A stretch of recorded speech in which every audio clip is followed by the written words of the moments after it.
Thank you, Stacy, and thanks for joining us this afternoon for what I think will be a really interesting chance to talk about, really one of the defining challenges of our era. This connecting the dots paradigm really is the right way to think about environmental issues. There are certainly specific challenges to energy, to water, to food, and to climate. But where the challenges really come together, where they're really defined, and where the solutions really need to emerge is in the interconnections. And this connecting the dots paradigm has been very effective at focusing the Stanford community and the broader world community on the nature of the issues, the nature of the interconnections.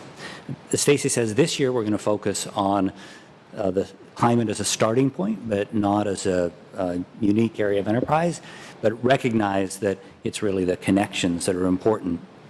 In doing that, we're going to capitalize on the recently released reports from the Intergovernmental Panel on Climate Change, which is in many ways the world's premier organization for assembling community knowledge on this interdisciplinary, interconnected matrix that's got food, energy, water, climate, and a bunch of other things as well. Let me say just a few things about the Intergovernmental Panel on Climate Change and a few things about Stanford's connection with it before I turn the program over to Mike and Katie, who will really tell you about the findings. Back in the 1980s, when it became clear that human influence on climate was a major issue that deserved serious consideration by the world's communities, the world's governments and the world scientific community basically got together, made a bargain, and the bargain was the governments essentially said, scientists, if you'll follow our rules, we'll consider your reports the definitive statements on what's known and what's not known about climate change science. The rules were complicated and they involved numerous steps to assure that the science that comes through these reports is reflective of where we are in the community, that it's not biased by the perspectives of particular individuals, and that it's not susceptible to influence by either political influences or by the strong convictions of particular scientists. It's a mechanism by which the genuine body of knowledge of the scientific community gets presented with the full distribution essentially intact. The process is pretty amazing. There's government involvement at every step in deciding what the outline is, how to make a topic that is relevant to policy but not prescriptive of future policy choices. There's government involvement in selecting authors to make sure that every region of the world has its best scientists represented, that no region's overlooked. And there's government involvement in making sure that the final language is clear and to the point and policy relevant. For the documents that most of you will have seen, they're called summaries for policymakers, and they're about 25 pages long. The idea is that those documents are approved word by word by consensus by all the world's governments.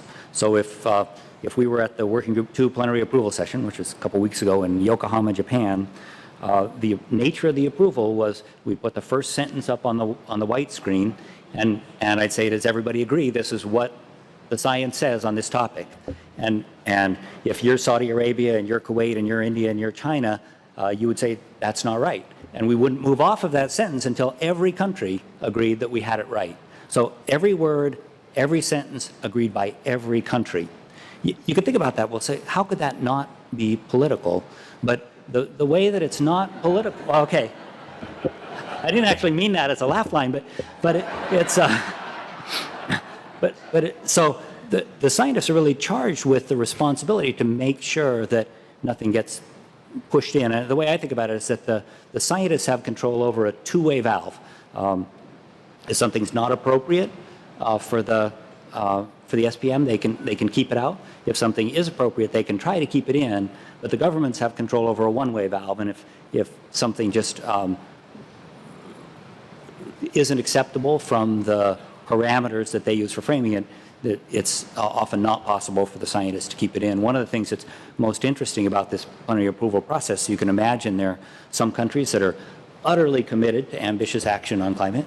There are other countries that are vehemently opposed to ambitious action on climate, and a lot of the dialogue isn't really between the scientists in the countries, it's between the countries trying to come up with a framing that works and really gets to this question of what's the science that's relevant to policy but not prescriptive of it.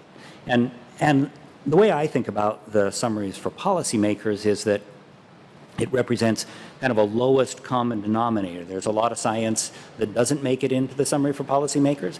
The reports are thousands of pages long, but a lot does. And the IPCC over the last 25 years has had a remarkable history of being able to provide information that reflects the genuine balance of opinion across the scientific community, and that has this shared ownership between the scientific community and the governments. And there really isn't anything else in science that's like that. I'm sure most of you are aware that we're in an era now where there have been a lot of challenges to the value of science for lots of topics, lots of questions about reproducibility of science, especially for biomedical studies. And if you look across science and say, where are the problems with science mostly come from not having something like the IPCC for the key topics that the world faces today. So the IPCC has been attacked a lot. Most of you have probably heard of Himalayan glaciers melting and ClimateGate and other things. But you know, at least for me, that's a classic example of shooting the messenger when the message was so compelling. And I take pride in the bullet wounds that are associated with that set of activities. So, let me just say a few things about the role of Stanford in this most recent IPCC assessment. So you'll hear from many of the Stanford faculty and others who contributed to the assessment. We're really fortunate that the headquarters for Working Group 2, which deals with impacts, adaptation, and vulnerability, was located at Carnegie and at Stanford. And so we had a staff of about a dozen people who were basically charged with assembling this vast quantity of information. The IPCC reports have hundreds of authors, they have thousands of reviewers, they look at tens of thousands of papers and process, well, for Working Group 2, over 50,000 individual review comments. And the real trick is to figure out how to amalgamate all of that information into a report that's short and compelling and readable. And that was essentially the task of the group that we had assembled here on the Stanford campus. I do want to put out a note of thanks to a really important contribution that Stanford made to the IPCC and to the international progress on climate science. The role of the IPCC is to assess what's in the published scientific, technical, and socioeconomic literature. And in order to assess it, you need to be able to access it. And as most of you know, a lot of the scientific literature is behind a subscription paywall, so that if you're at a great university like this, any article that's out there you can access immediately. But if you're in a small university in Rwanda or El Salvador, most of the literature is not accessible. And thanks to Ann Arvin, the Stanford Library Resources, one of the premier libraries in the whole world, was available to all of the IPCC authors for the IPCC assessment. It made a huge difference. It was transformational in making sure that every paper could be assessed in a serious and professional way. So at least personally and on behalf of the scientific community, I'm eternally grateful to Stanford for making that resource available. It really transformed this report from, a sort of a best effort to something that's truly remarkable.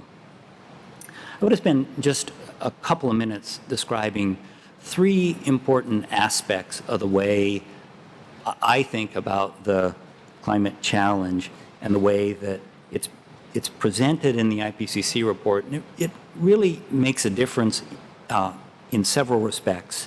It makes a difference in terms of being able to connect climate changes that will occur in the future with our experience with climate variability in the past. It also, I think, most importantly, makes a big difference in thinking about climate change as a set of scary prospects to the future, to prospects that we can deal with in an intelligent way and in a way that allows us to build more robust, more vibrant communities in the future. And the three aspects are this. The first is that we really need to think about the challenge of climate change as a challenge in managing risks. There are we already face risks from climate variability that we encounter today, and we know we're not fully prepared to deal with those, whether we're in a developing society or in a rich one. And we also know that from the perspective of managing risk, there are lots of tools that are available, all the way from the informal tools that you use when you buy a vehicle and look for anti-lock brakes or airbags, up to the tools that governments use when they look at international agreements, or they look at long-lived infrastructure, or they look at investments in national security. So risk management has a rich set of experiences behind it, and it also provides a powerful way to address future issues, some of which are well understood and some of which aren't. The second thing is really important for thinking about climate change is a concept that comes from the military, and it's the concept of climate change acting as a threat multiplier. We face issues that are direct from climate change, but the likely consequences of those probably aren't as consequential as the ones that come from interactions between climate change and other outcomes, whether the outcomes are in the sphere of security and national defense, or whether they're in the sphere of economic security, food security, housing security, coastal defenses. The thing we really need to understand is that if we want to be successful with climate, we shouldn't be focusing on climate per se. We should be focusing on climate in the context of all the other things with which it interacts. And then a final point I want to offer, just in terms of setting up the discussion, is that we live now in an era where many of the climate changes that we'll experience over the next few decades are already essentially baked into the system. Some are baked into the system as a consequence of the physical characteristics of the climate system and the fact that there's a lot of biophysical inertia in the land and the oceans, and that we'll see continued warming even if CO2 concentrations didn't increase any further. And a lot of the inertia comes from the fact that we have a whole lot of infrastructure that's based on emitting greenhouse gases that can't be retired tomorrow. That includes the entire stock of power generation, transportation, the way buildings are designed. And so we need to recognize that no matter how ambitious our commitments to mitigation, to decrease the amount of climate change that occurs over the next few decades, we're going to encounter most of the climate changes independent of that until at least the 2030s and probably well into the 2040s, before even ambitious mitigation begins to make a difference. What that means is that a smart portfolio moving forward has to include a substantial focus on adapting to climate changes that can't be avoided. We used to think about adaptation as kind of a second best approach, and that if we really wanted to be serious about climate, we would deal with it by preventing climate change with mitigation. That opportunity has passed, and we need to be realistic about recognizing that in the future, the opportunity set has to involve both adaptation and mitigation. I think about the next few eras as the next few decades as an era of climate responsibility.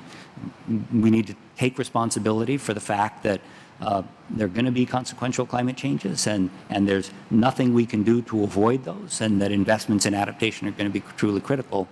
But it's also an era of climate responsibility in the sense that this is the critical time for taking responsibility for the climate outcomes that we experience at the end of the next century and beyond, when ambitious investments in mitigation really can make a big difference, make a difference between a world that looks and functions more or less similar to the world we've known for the last few centuries, to one that's totally different. I think of that world of the last decades of the 21st century and beyond as an era of climate options, where we really have a choice about what kind of future we're going to face. And the real challenge, I think, is coming up with the institutional, technical, and economic resources in order to make that era of climate options be one that works for the world's societies and people. In the discussion that follows, you'll hear a lot about the details that the IPCC has worked through, but I want to leave you with one thought. And as you know, and we've been working on trying to figure out how to get binding international treaties on climate in place for a long time.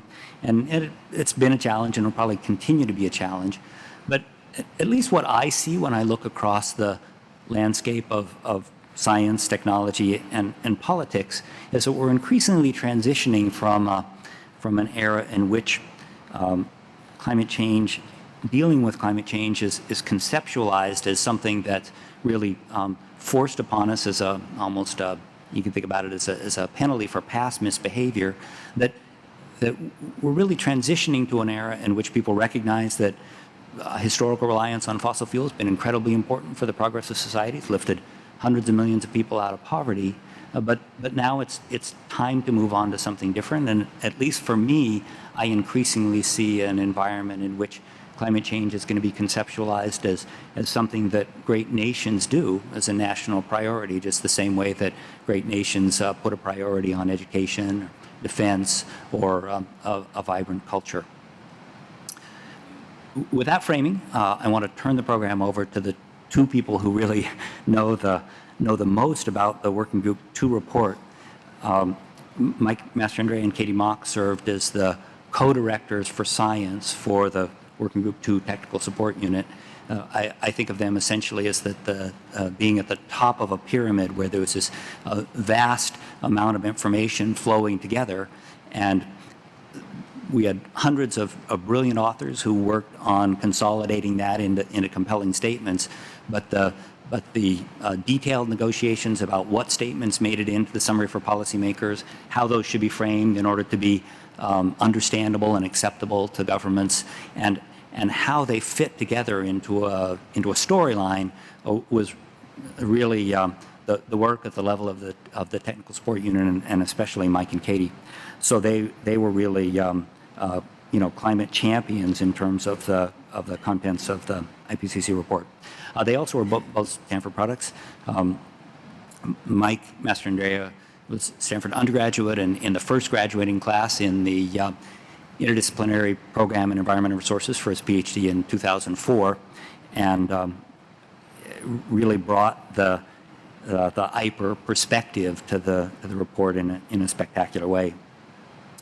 Katie Mock's undergraduate training was at Harvard, but she came to Stanford for her PhD, which she completed at the Hopkins Marine Station in 2010, and really brought a deep knowledge of the way that ecosystems work, so that we had the balance between the more social and the more natural systems perspectives in the technical support unit. And so it's a pleasure for me to now turn the podium over to Mike, who's going to talk about the first aspects of the report.